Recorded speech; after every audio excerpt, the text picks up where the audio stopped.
ନାହିଁ ପକ୍କା ରାସ୍ତା। ଯାତାୟତର ମାଧ୍ୟମ ସାଜିଛି ଖାଲ ଖମାରେ ଭର୍ତ୍ତି ମାଟି ରାସ୍ତା। ଗାଡ଼ି ମୋଟର ଯିବା ତ ଦୂରର କଥା, ଚାଲିକି ଯିବା ବି ହୋଇ ପଡୁଛି ମୁସ୍କିଲ। କନ୍ଧମାଳ ଜିଲ୍ଲା ଦାରିଙ୍ଗବାଡ଼ି ବ୍ଲକ ବୁତେଡି ଗାଁକୁ ନାହିଁ ପକ୍କା ରାସ୍ତା। ଗାଁରେ ଦୀର୍ଘ ବର୍ଷ ଧରି 35 ପରିବାର ବସବାସ କରୁଛନ୍ତି, ହେଲେ ଗାଁକୁ ପକ୍କା ରାସ୍ତା ନଥିବାରୁ ଯମ ଯନ୍ତ୍ରଣା ଭୋଗୁଛନ୍ତି ଲୋକେ। ଗାଁକୁ ଆମ୍ବୁଲାନ୍ସ ମଧ୍ୟ ଯାଇପାରୁନାହିଁ, ଯାହା ଫଳରେ ଗର୍ଭବତୀ ଓ ରୋଗୀଙ୍କୁ 2 କିଲୋମିଟର ଖଟିଆରେ ବୋହିବାକୁ ପଡୁଛି। ପିଡିଏସ୍ ଚାଉଳ ଆଣିବା ପାଇଁ ହେଉ କି ବାର୍ଦ୍ଧକ୍ୟ ଭତ୍ତା, ଖାଲ ଖମା ଘାଟି ରାସ୍ତାରେ ବିପଦ ସଂକୁଳ ଅବସ୍ଥାରେ ଯାତାୟତ କରୁଛନ୍ତି ଲୋକେ।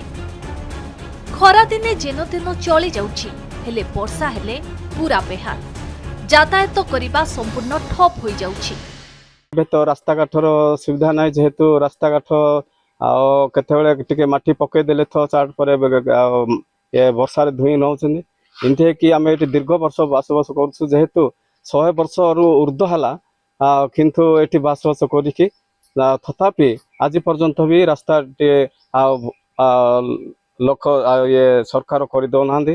ସେଥିପାଇଁ ସରପଞ୍ଚ ପାଖକୁ ନହେଲେ ଭିଡିଓ ପାଖକୁ ଏମିତି ଅନେକ ପ୍ରଶାସନ ପାଖକୁ ଆମେ ଯାଇକି କାଗଜପତ୍ର କଲେ ମଧ୍ୟ ଆମର ଗୁହାରେ ଜୁଣିଲେ ମଧ୍ୟ ଆଜ୍ଞା ବୁତେଡି ଗ୍ରାମକୁ 2 କିଲୋମିଟର ରାସ୍ତା ଆଜ୍ଞା। ସେଠି ଆମେ ବୁତେଡି ଗ୍ରାମରେ ବସାବସ କରିକି ସାର୍ ଆମର ବହୁତ ବର୍ଷ ହେଇଗଲାଣି, 100ରୁ ଉର୍ଦ୍ଧ୍ୱ ବର୍ଷ ହେଇଯାଇଛି। ସେଥିରୁ ଆମେ ବି ସାର୍ ଆମେ ଏଠି ରାସ୍ତାଘାଟ କିଛି ସୁବିଧା ପାଇପାରୁନୁ। ଆମର ପିଏଜ ରାସ୍ତା ଠାରୁ ଏଇଠି ଚନ୍ଦ୍ରପୁର ଯାଇ ଯଦି ରାସ୍ତା ଦେଲେ କି ସାର୍ ଆମେ ଚିର ଉପକୃତ ହେଇଥାନ୍ତୁ ସାର୍। ଏମିତି ରୋଗୀ ମାନଙ୍କୁ ମଧ୍ୟ ନେବାକୁ ସୁବିଧା ନାହିଁ ଆଜ୍ଞା। ଟିକେ ଆମେ ମେନ୍ ରାସ୍ତାକୁ ଭୁଇଁକି ନେଲେ ଆକା ଟିକେ ସୁବିଧା ପାଉଛୁ। ତେଣୁକରି ଆମକୁ ରାସ୍ତା ଦେଲେ ଭଲ ହେଇଥାନ୍ତା। ମୁଖ୍ୟ ରାସ୍ତାଠାରୁ ବୁତେଡି ଏବଂ ଗାନ୍ଧୁରୀ ଦେଇ ଚନ୍ଦ୍ରପୁର ସଂଯୋଗ କରୁଥିବା ପାଦଚଲା ରାସ୍ତାକୁ ନେଇ ପ୍ରଶାସନିକ ଅଧିକାରୀଙ୍କୁ ବାରମ୍ବାର ଗୁହାରି ଜଣାଉଥିଲେ ମଧ୍ୟ ଫଳଶୂନ୍ୟ। ସେପଟେ ଆଗାମୀ ଦିନରେ ଏହି ରାସ୍ତାକୁ ଆରଡି ରାସ୍ତାରେ ନିର୍ମାଣ କରାଯିବ ବୋଲି ବିଡିଓ କହିଛନ୍ତି।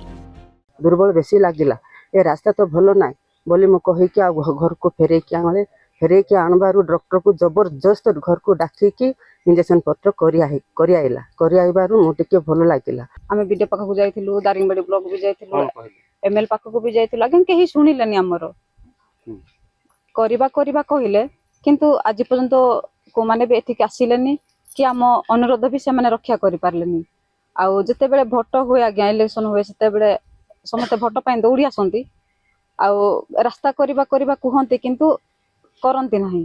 ଆଉ जो रास्ता समस्या अच्छी कहते मेन रोड रू 2 किलोमीटर भितर को जोटि 35 परिवार बसवास करते मु आरडी जे सहित कथी कलेक्टर सर के विषय जनई बुतेडे गाँव जो रास्ता ने आम मिशन पावर रखीचु, खूब शीघ्र तार समाधान हो आरडी रास्ता कर जेहेतु पंचायत रोड से आसुना आरडी रोड रे आसुची मो आरडी जे एवं मुझे कलेक्टर सर सहित प्रत्यक्ष भाव में कथा मिशन पावर रखिकी से रास्ता समस्या तुरंत समाधान करने दिगरे आम सतत चेष्टित हेबु। केबे बुतेडी गाँ को मिलिबो पक्का रास्ता, केबे सुविधारे जास करि परिबे एठाकार लोके, केबे प्रशासन रो निद भांगिबो ताहा देखिबाकू बाकी रहिला। दारिंगबाड़ी राजीव मुठामाझी को रिपोर्ट, नंदीघोष टीवी।